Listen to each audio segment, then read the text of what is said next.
Hello again, this is Eckert for Billiard Network, and our today's tutorial topic would be, if you remember, we had draw shots, we had potting, we had follow shots. The next topic would be, the logical way, stop shots.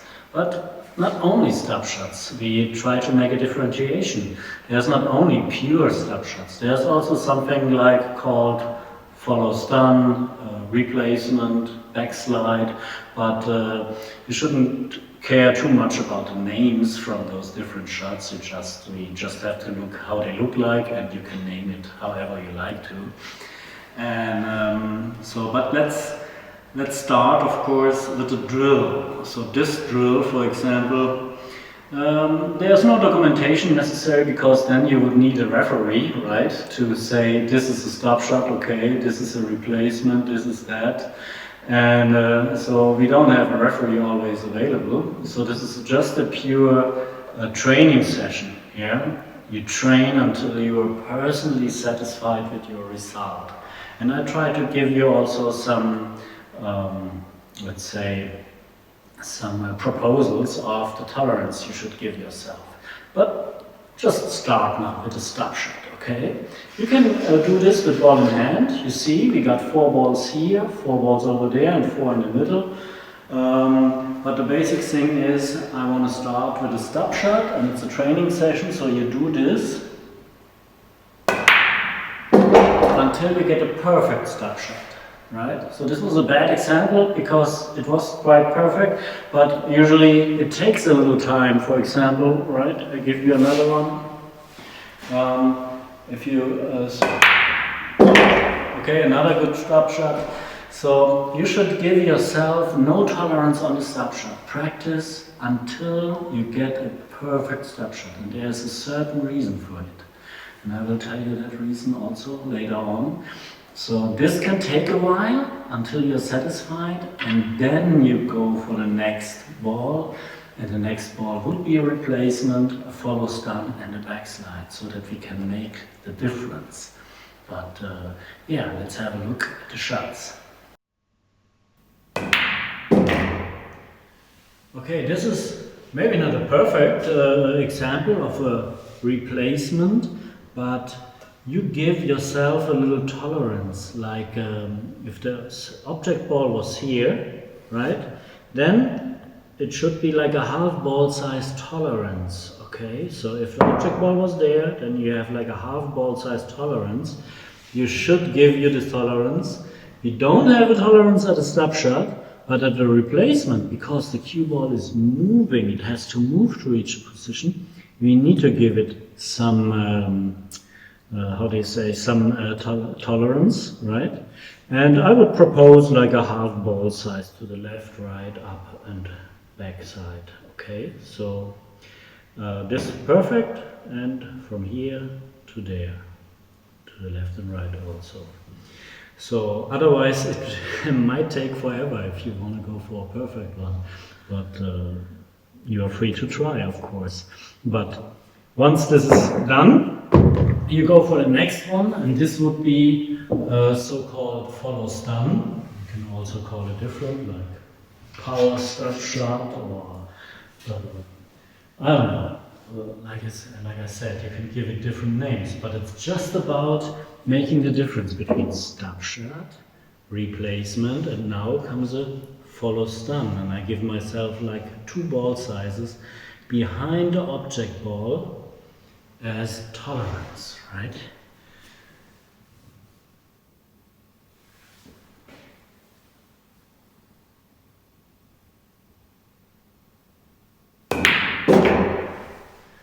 Like this. It's almost, it's still in 2 ball sizes behind the object ball. And then a little, like a half ball size to the left and right. And then you go for the next one. After we had stop, replacement, follow stun, comes now the so-called backslide. You can call it also Fritz, Jimmy, Steve, or Otto. Doesn't matter much, because it's just to get the job done, to feel the difference to the stop shot. The only reason is that we do this together with those other shots is to feel the difference of a stop shot, which is a little bit, yeah, this one maybe a little bit too much, but usually if this is the object ball, then there's the stop shot, and then the next two ball sizes is the tolerance for your backside. So let me repeat that one.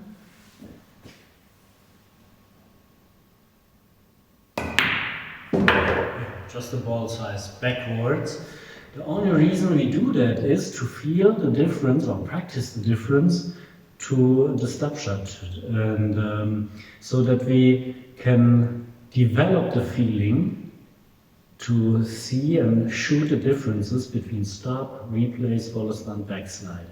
And this is very important, not only for the pure versions of those shots coming up in a game, but also later on for our direction, to be very precise on the direction.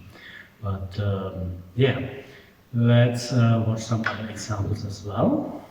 So once you did the first 4 shots, remember, you do it one shot after another until it works, until you're satisfied. The beginners, not necessarily, okay? I will have another setup for the beginners also, but this is more for the intermediate players, okay?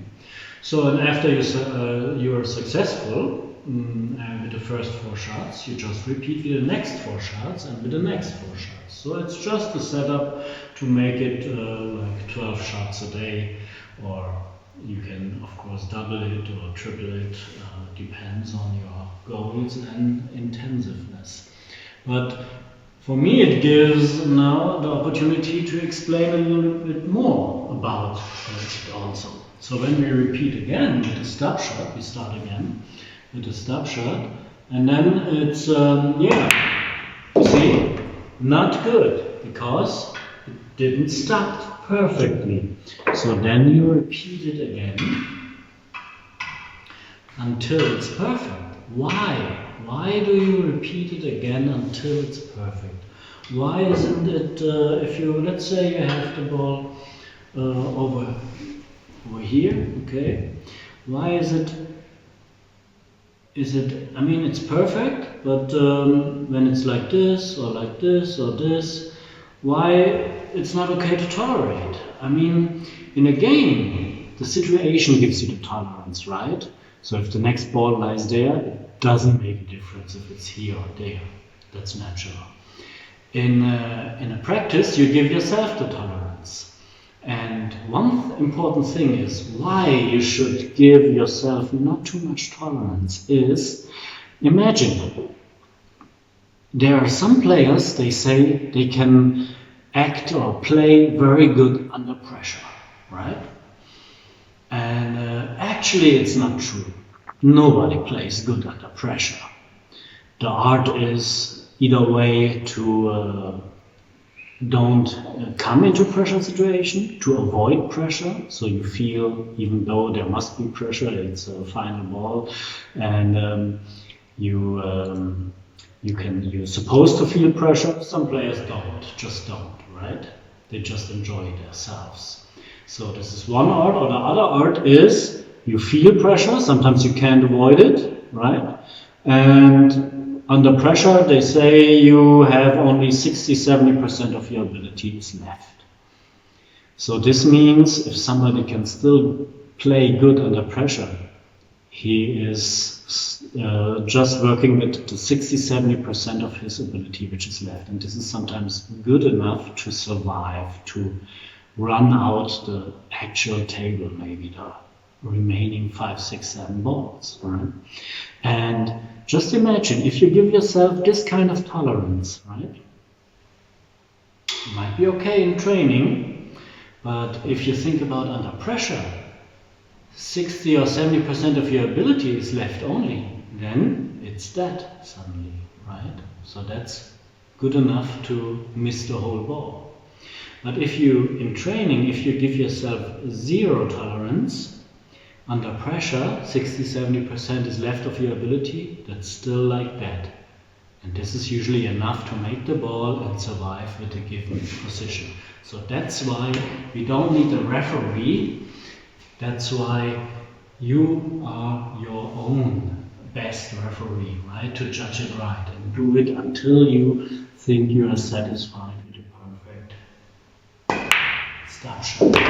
Okay? And only if you, after you achieve that, you continue with the other tolerances I gave you and repeat the replacement, follow stun and backslide. Okay, so far. Okay, one more word also to the stop shot, right? We did already a few, but you have to keep in mind there are at least two different kinds of stop shots also. And I'm not talking about the differentiation from start to replacement, follow stun, backslide. I'm talking about a pure stop shot. You can do it very softly, right? Set up, I'll give an example on those. Very soft and very low on the cue ball. So you see, even though it wasn't that perfect, you see it requires not much speed to achieve a stop shot. But you can also do a very powerful stop shot.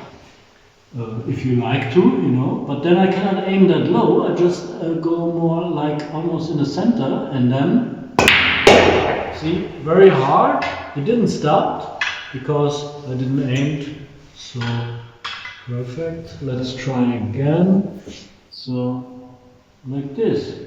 See, it's way more difficult if you use more speed to achieve a perfect stop shot, so I would recommend to use as less speed as possible if you want to get a pure stop shot, right? Because the powerful one, might take a while. It was more a replacement, right? So, but this you have to still keep in mind. And in between, from very soft stop shot to the powerful stop shot, there are all variations in between. And when you come back to the drill, actually, start, replace, follow stun, backslide. When you come back to the drill, you have to keep in mind this applies also to the other shots. Like a replacement, you can use more power, but not that low on the cue ball. And you can use less power and more low on the cue ball. The same applies also to the other shots. So you just continue then. And how to make a replacement is just like, well, I just call it like a bad stop shot. You cannot write a book about it. The stop shot is this millimeters high on the cue ball. You have to get that angle on the with your cue. You have to use this kind of number of power and or speed. So this is, you cannot do it that way. It's just a matter of feeling, right? Of course, a physician might say you have to go through the center of the cue ball in order to receive that, but I don't know about that, because then it depends also on the degrees. So it's just about feeling. If I have the feeling for a stop shot, this highness and this kind of power, you can create this feeling. This feeling won't fall from the sky, but you can create it by just repeat a lot of those balls until you get the feeling, right? So I go a little bit higher, almost center, right? And then it moved forward a little bit, right? So then I keep that in mind, set up the next ball, try to put the same situation, same distance, and then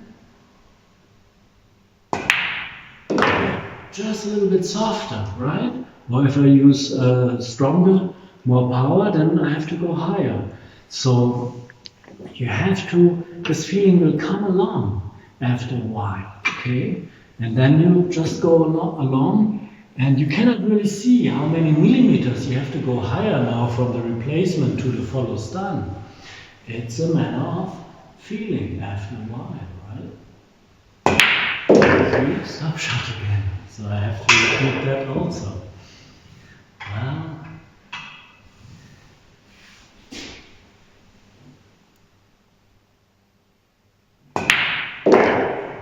nice follow stun. And then of course the backslide might be the easiest. don't underestimate it. It's still important just to get a feeling for some situations, and later on you will see also the difference when it's about direction, because we also want to know what's going to happen with these kind of 4 different shots when we go on 10 degrees, 20, 30 and so on. Let's have a look at that. Alright, here you see our beginner's version, right? You just put up 3 balls near the corner pocket, side pocket and outer corner pocket. And for beginners, yeah, they can do remember, we had something similar for draw shots and for follow shots also. And so we do stop shots here also, right? Don't has to be perfect. You give the beginners, you can give like a half ball size tolerance in the beginning only. Later on, it shouldn't take too long for them also to go perfect, right? But then the next shot, after they made this in accordance to the tolerances, the next shot should be like follow, something with follow. So let's say you have a ball, half ball size tolerance like this. So if it's too much, then it's fine for follow stun. I just call it a stun. Stun it in front, like this. And you have like the tolerance before it drops into the pocket, of course. And it's supposed to be, yeah, follow instead of stopping, right? And I'll give you another example. Of course, beginners, always smart, right? They say, oh, how about this? I just wrote it in. Of course, that's very okay in a game, right? Very okay in a game. But in order to practice this, we want to stun it. So they should use a certain amount of speed also when they do this. And in a game, of course, if the ball is in front of the pocket, it makes sense just to roll it to achieve the same position. But if you have this ball across the table, right? And you have a ball like far away, like this, and this, and you want to stop the cue ball somewhere here behind it, straight, then you don't want to really roll that ball, right? Because then you depend a lot on the table level and this and that. So you roll that only, of course, you're allowed to when it's near the pocket. But in order to practice this, beginners should practice it with the ball near the pocket, because it's too frustrating to miss all those shots. And the next ball would be, yeah, just the way back, but not a real draw. Just give yourself a tolerance. If this is the stop shot, then here starts the backslide or something too low for a stop shot, just for the beginners to feel the difference, so that beginners also can feel the difference. They should be able to get a decent stop shot, something too high for follow stun or replacement, and something too low where they get it back a little bit. And remember, they already practiced draw and follow shots. So that's just a proposal for the beginner's version. Then they do the same thing again with the next 3 balls, something near stop, follow, and backslide. Stop, follow, backslide. And yeah, and now we go, of course, for one of the most important things. Why is it so important to be able to have this feeling of a difference between a stop or in place, follow stun, backslide? Why is it so important? Sometimes, of course, you need exactly that kind of ball in some delicate situations, in some where a lot of traffic is on the table. But there's a way more important reason why we should practice this. And this comes next, about when we have 10 degrees, for example. Let's have a look. So here I try to give you an example. You can do it also if you just mark this ball, maybe over there, right? Near the diamond intersection. And try to give yourself, as this is a straight line, then you remember maybe from the other videos, if you want to put up approximately 10 degrees, it's like a ball size, a little bit more than a ball size, to get nearly 10 degrees. You can, doesn't make a difference, you can make also if it's 15, not that big of a topic. So just a little bit of angle you give yourself, and then, so it's like, almost like 10 degrees. Later on we're going to make it more precise, but here I want to show you the difference. What does a stop shot to a replacement, follow stun and backslide? What's the difference nearby, like a diamond away, which is not a big difference. But if you shoot harder, how much of a difference is it down there on the other side of the table?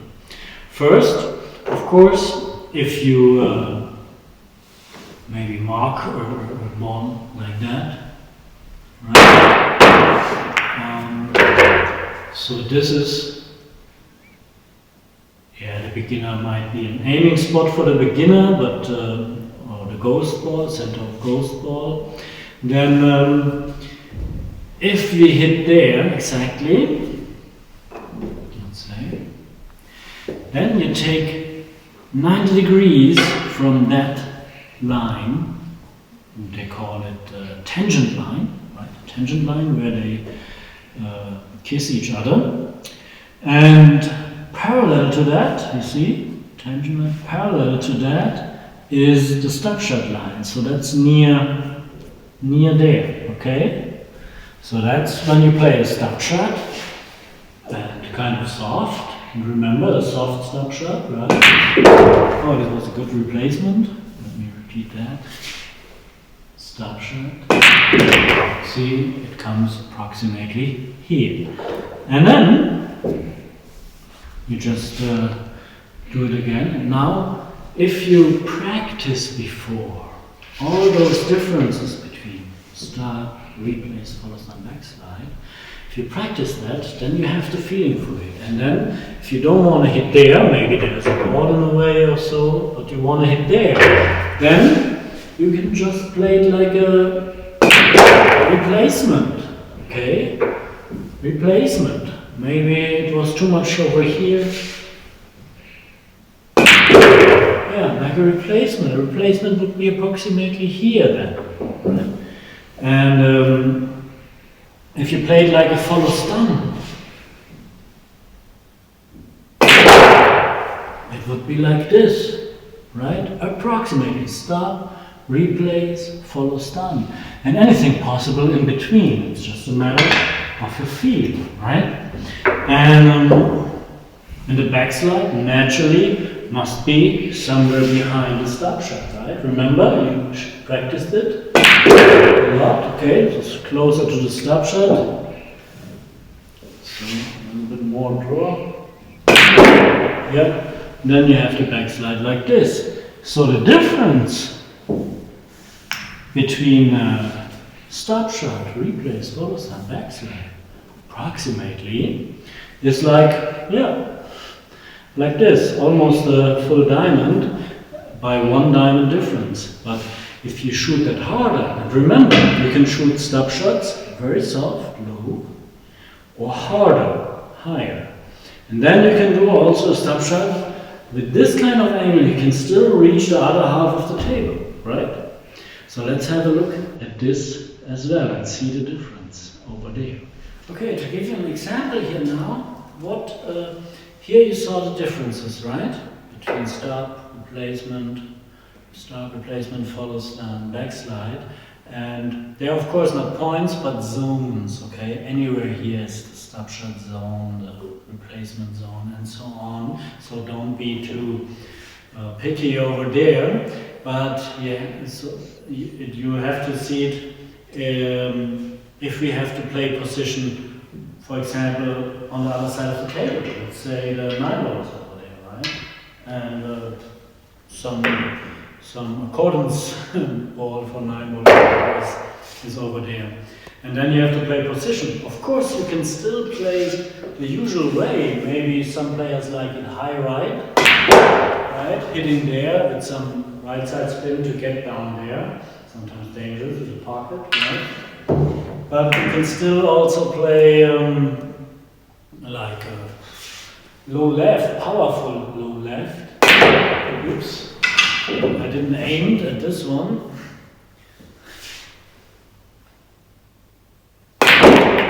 Right? I hit like this, but with the spin and lowness I just get also over there. And but let's pretend sometimes there's traffic in the middle, and then it's hard to choose this way or that way, right? Then you have to have also alternatives, right? So for example, if the stop shot is here, so this is the income angle, the outcome angle would be like this. If you have some accident spin on it, it might come more like this, right? They're zones, not spots, okay? And from there, probably, it will go this direction. The low left version you saw, I hit over there. So with the stop version, it would be more closer to the pocket. It would be maybe too dangerous to do it just with the stop shot. And remember, you have to shoot that very hard. You see, I hit it too high. It was more like a, well, let's just do it again. And you see it comes closer to that. The low part was here, and the stop shot pretty much in the pocket. Ooh, I cornered myself. How about that? It's bad luck. So, but anyhow, if there's a ball, maybe blocking or whatever, then you can also use a follow stun. If this is the stop shot line, the follow stun line is more like this. So the follow stun line comes more like this, right? And not follow stun line, excuse me, the replacement line, right? Yeah, closer to the side pocket. See? Yeah. So the stop shot was more like this, and hitting more here, and the replacement was more here. So getting more closer to the side pocket, hit over there and came more in direction of that. Think about zones, not exact lines. And the follow stun, for example, would be, this is the tangent line, the stop shot, the replacement. The follow stun will almost come directly down to it, right?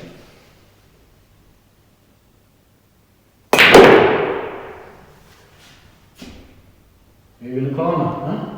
Yes, that's my personal kind of luck. However, it doesn't matter which version is the best one. It matters that you have tools, that you have possibilities, that you have an arsenal of different ways where you can get position. Let's try to make that a little better.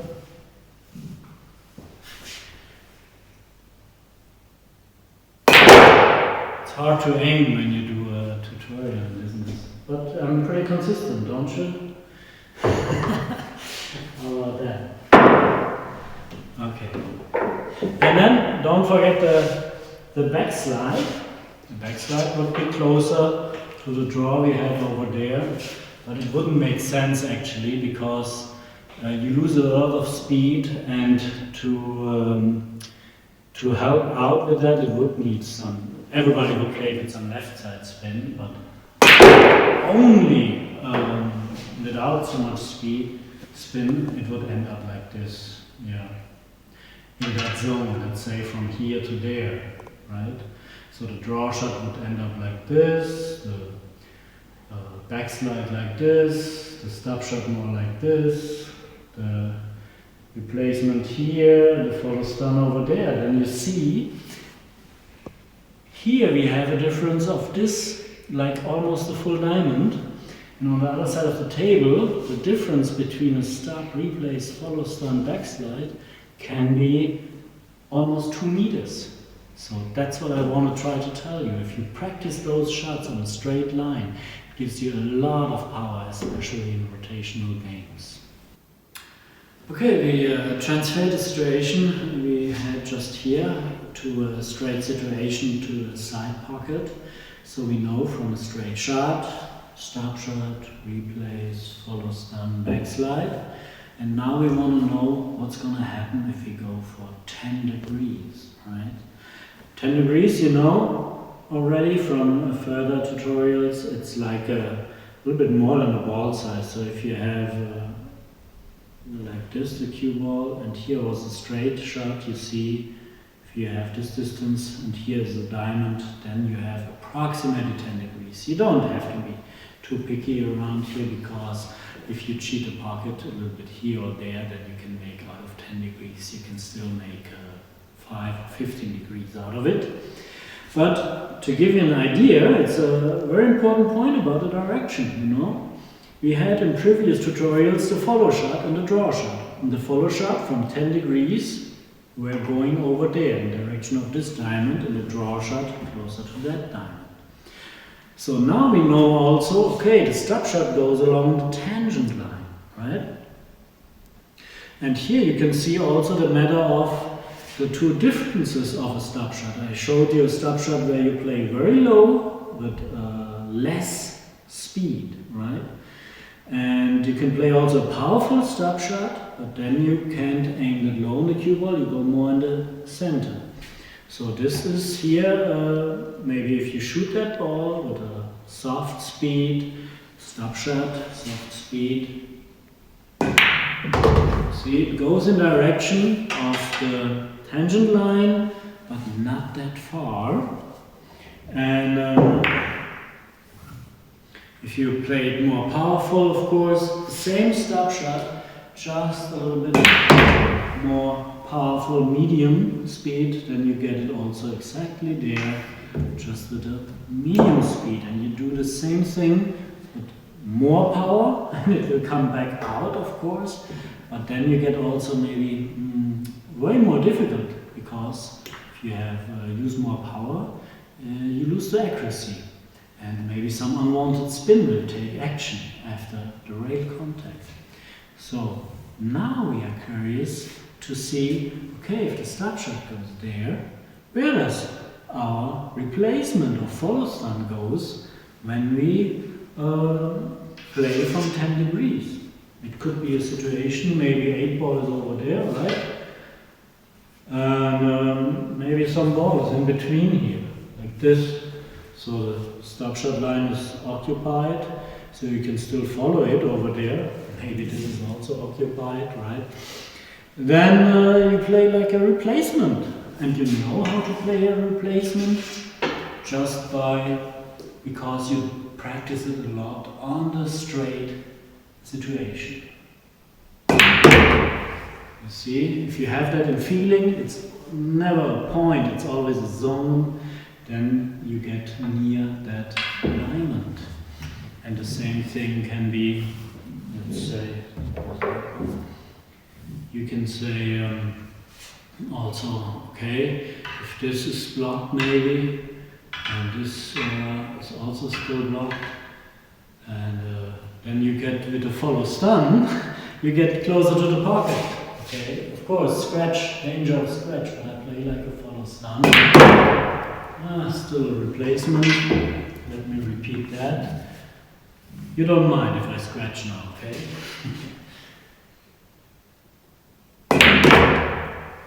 Okay, closer. You see, that's near the follow stun. And and the same thing could be like, a ball is maybe over there, and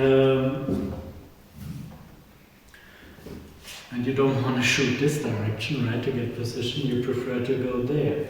And so the stop shot is maybe blocked, and maybe this is also blocked, and you play like just near like this, right?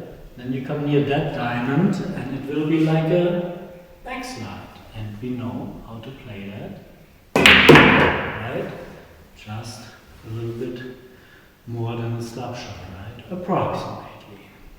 So, and now, after we know that, over there we just recognized the difference from a stop, replace, follow stun, backslide is from one diamond, maybe only from here to there. But you see, if we go down half table size, it's already 4 diamonds difference. And now we need also also a drill to practice that, right? To get a feeling for it. I will show you a drill now for this. Okay, before we come to a drill now, let me add up one more information, of course. We had that now on 10 degrees with the stop, replace, follow stop, backslide. Approximately you have a diamond difference after half table lengths. If we go on 20, 30 or 45 degrees, it gets of course smaller, right? Maybe then the replacement is only here and the follow stun there and the backslide may be there. So the more angle you've got, you can imagine if it's a thin cut like this, then it's everything near the tangent line. The more thinner it gets, then you can stop shot, replacement, follow stun won't make a big difference when you have a thin cut. So these kind of shots are very powerful if you have only little angles, 10, 20 degrees, then they're very powerful.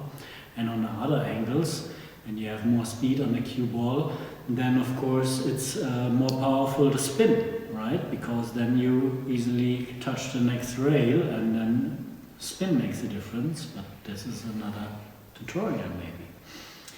So if you go to the drill, we have to practice this, of course. How about setting up the 8 balls, one over there, the 2.5 diamond, and the 3 approximately on this diamond intersection, and the 2 in between, and the 4 ball, a half diamond over there. And then you put maybe the 5 ball here, the 6 ball, the 7 ball, and the 8 ball over there. And then you just try to pocket this ball and try to make a carom with a 1. Then you try a carom with a 2, with a 3 and a 4, 5, 6, 7, 8. If you have 1 try per carom, per ball, how many out of 8 caroms can you get? That's the quality you're looking for, right? Can be different goals, of course, depends where you started. So you have to try first, right? And always make a difference, like in the tutorials before, you have a documentation day, maybe once a week only, where you can achieve your goal, and in between you can practice as much as you want. So when you make a practice round here, it would be practicing pocketing the ball until you carom the 1, no matter how many tries you need, until you carom the 2, no matter how many tries, and so on, right? So that's how we're going to do that. So let's maybe have a look. Okay, let's have a look at the drill. Of course, independent goals, right? Some pro players, they like to get 8 out of 8, right? You can't get it all the time, but what's your average? If you try this, for example, 2 times, 1 on the right side and 1 time maybe on the left side. Or you can do it also 4 times, 2 on the right, 2 on the left. What's your average? The average is mostly more important than just 1 try, which means 8 shots, right? So just give you an example, and so let's try the 1 ball, and remember, the 1 ball would be like a stop shot because it's along the tangent line, and this is also valid for the 5 ball, but 5 ball more difficult because more far away, and the 2 ball more like a replacement, also for the 6. The 3 would be more like a follow stun, also the 7. The 4 would be a backslide, also the 8. So let's start.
if you miss something like this, it's still close to a stop shot, right? But no score. You just put it on the side and just continue if it's a documentation. If it's training, you repeat until you make it. If it's documentation, you just continue and see how many out of 8 you get.